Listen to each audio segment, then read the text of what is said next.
Warahmatullahi wabarakatuh. Nama Fitri Dianasari, NIM 202521150004. Baik, kali ini kita akan menjelaskan tugas final rekayasa perangkat lunak, yang mana tugasnya membuat rancangan perangkat lunak aplikasi. Jelaskan secara singkat tentang rancangan yang dibuat dengan menggunakan data flow diagram, DFD, use case diagram, dan activity diagram. Yang mana yang saya akan review yang berjudul digitalisasi administrasi surat masuk dan keluar berbasis web di Sekretariat Umum Polda Sulawesi Selatan. Lanjut, yang pertama kita lihat data flow diagram. DFD ini merupakan yang menampilkan alur data yang terjadi saat staf berinteraksi dengan sistem. Mulai dari memasukkan data surat, sistem akan menyimpan data ke dalam database, lalu menghasilkan output seperti laporan, surat, atau yang telah dicetak. Diagram ini menampilkan entitas eksternal, staf, proses yang dijalankan, serta penyimpanan data yang digunakan. Yang kedua, kita lihat di gambar ada admin, login sistem, data pengguna. Yang kedua, data flow diagram admin.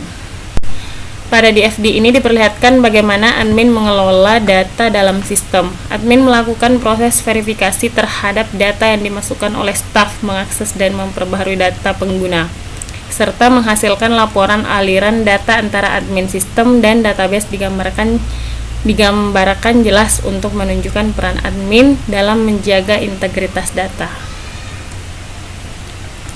Yang ketiga, data flow diagram pimpinan. DFD untuk pimpinan menunjukkan proses pengambilan keputusan dalam bentuk disposisi. Setelah menerima data surat dari sistem, pimpinan membaca dan memberi disposisi yang kemudian dikirim kembali melalui sistem kepada staf terkait. Diagram ini menggambarkan proses akses laporan oleh pimpinan untuk mengevaluasi kinerja secara keseluruhan. Ya, kita lihat ini use case diagramnya. Yang ada sistem pimpinan, staf, dan admin. Sistemnya login, menambah data user, mengelola, dan seterusnya.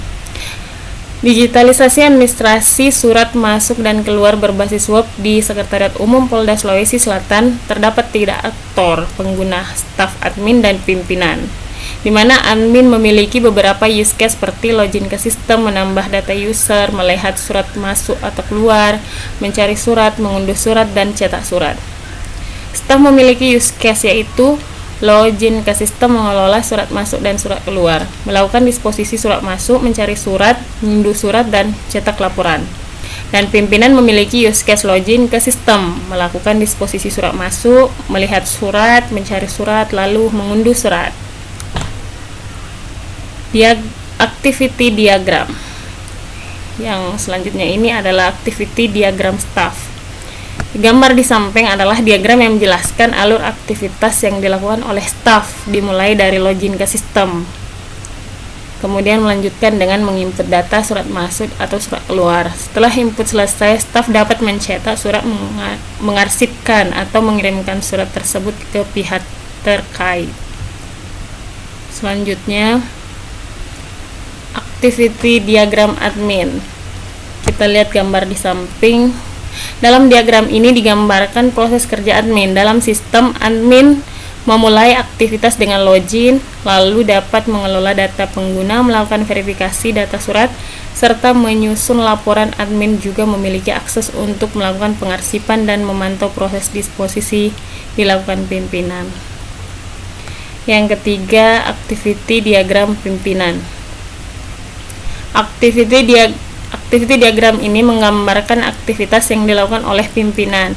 Setelah login, pimpinan akan melihat daftar surat yang masuk ke sistem. Ia akan membaca isi surat tersebut lalu memberikan disposisi sebagai bentuk arahan tindak lanjut yang harus dilakukan. Disposisi ini kemudian dikirim kembali ke sistem untuk ditindaklanjuti oleh staf. Selain itu, pimpinan juga dapat melihat laporan yang telah dirangkum oleh admin sebagai bahan evaluasi pengambilan keputusan.